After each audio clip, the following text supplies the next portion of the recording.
একটা লম্ব, এই রেখার উপর একটা লম্ব। লম্ব তো আমরা আঁকতে পারবো। এখন এটাকে কিভাবে সমদ্বিখণ্ডিত করতে হবে? ওকে? চলো আবার আমরা আমাদের ডেস্কে ফেরত যাই। সেখান থেকে দেখব কম্পাস দিয়ে কিভাবে আমরা এটাকে সমদ্বিখণ্ডিত করতে পারি। ওকে? ওকে। দেখো একটা মজার ব্যাপার দেখো। এই যে আমরা আঁকলাম এটাই কিন্তু একটা 90 ডিগ্রি কোণ, তাই না? যেহেতু AB রেখার উপরে C বিন্দুতে আমি এটাকে যদি D বলি, এই D কিন্তু একটি PD কিন্তু একটি লম্ব। লম্ব মানে কি? এই কোণটা হচ্ছে 90 ডিগ্রি কোণ, তাই না? আচ্ছা, এখন এই 90 ডিগ্রি কোণকে আমরা যদি সমদ্বিখণ্ডিত করতে চাই, তাহলে কি করতে হবে? তাহলে মজার ব্যাপার হচ্ছে আমাকে যেটা করতে হবে, দেখো মনোযোগ দিয়ে, আমাকে এবার এই যে এই পাশে থেকে এই এখানে যে আমরা বৃত্তচাপটা এঁকেছি, হ্যাঁ? এখানে আমি আমি কি নতুন করে একটা এঁকে দেখাই? তাহলে মনে হয় তোমাদের জন্য বুঝতে সুবিধা হবে। ওকে? আমি ওকে, আমি একটা নতুন করে এঁকে দেখাই। ধরো আমি ধরে নেই ওই যে তুমি যে বললা সোজা টান দিলে হবে না।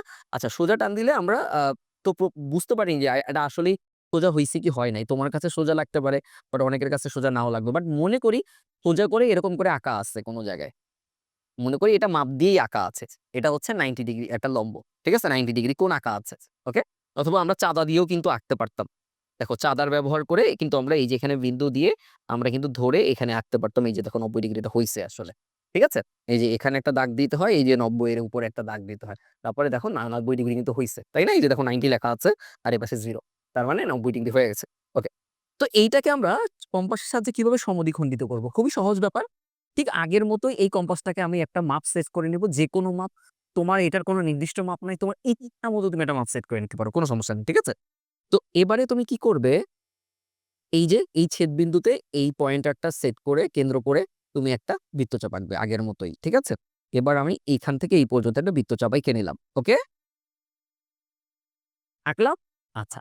এখন দেখো, এখন যেটা করতে হবে আমাকে আবার এই যে এই পাশে যে বিন্দুতে ছেদ করেছে এইখানে আবার এই পয়েন্টারটা রাখতে হবে এবং এই থেকে এই পর্যন্ত দূরত্ব দেখো, এই থেকে এই পর্যন্ত দূরত্ব এর অর্ধেকের চেয়ে বেশি। চোখের দেখায় এর অর্ধেকের চেয়ে বেশি। অথবা তুমি পুরোটাও নিতে পারো, কোনো সমস্যা নেই, হ্যাঁ? কিন্তু অর্ধেকের চেয়ে বেশি নিলেই হবে। দেখো এখানে কিন্তু আমি এই থেকে এই পর্যন্ত নিছি। অর্ধেকের চেয়ে বেশি নিয়ে ফেলছি না? তুমি চাইলে পুরোটা নয়, কোনো সমস্যা নেই। কিন্তু মূলত অর্ধেকের চেয়ে বেশি নিলেই হয়। দেখো এইখানে কিন্তু অর্ধেকের চেয়ে বেশি নিয়ে ফেলছি চোখের দেখায়। তো অর্ধেকের চেয়ে বেশি নিয়ে আমি এই পাশে একটা বৃত্তচাপ এঁকে দিব। এই যে দেখো এখানে বৃত্তচাপ এঁকে দিছি। দেখতে পেয়েছ? আচ্ছা। আবার ঠিক কি করবা? এই পাশের এই বিন্দুকে কেন্দ্র করেও ওই সেইম মাপ নিয়ে আরেকটা বৃত্তচাপ আঁকবা। ওকে? এবার দেখো এই ২ টা বৃত্তচাপ একটা বিন্দুতে কিন্তু ছেদ করেছে। এই বিন্দুতে কিন্তু ছেদ করেছে। এখন আমি কি করব? এই বিন্দু আর এই ছেদ বিন্দুকে যুক্ত করে বর্ধিত করে দিলাম। তাহলে দেখো এই ৯০ ডিগ্রি কোণটা এই পাশে অর্ধেক হয়েছে, আবার এই পাশেও অর্ধেক হয়েছে। ঠিক আছে? এটাই হচ্ছে যে x = ৯০ ডিগ্রি কোণকে সমদ্বিখণ্ডিত করা মানে সমান ২ ভাগে ভাগ করে দেওয়া। তো আমার মনে হয় বুঝতে পেরেছি। ঠিক আছে?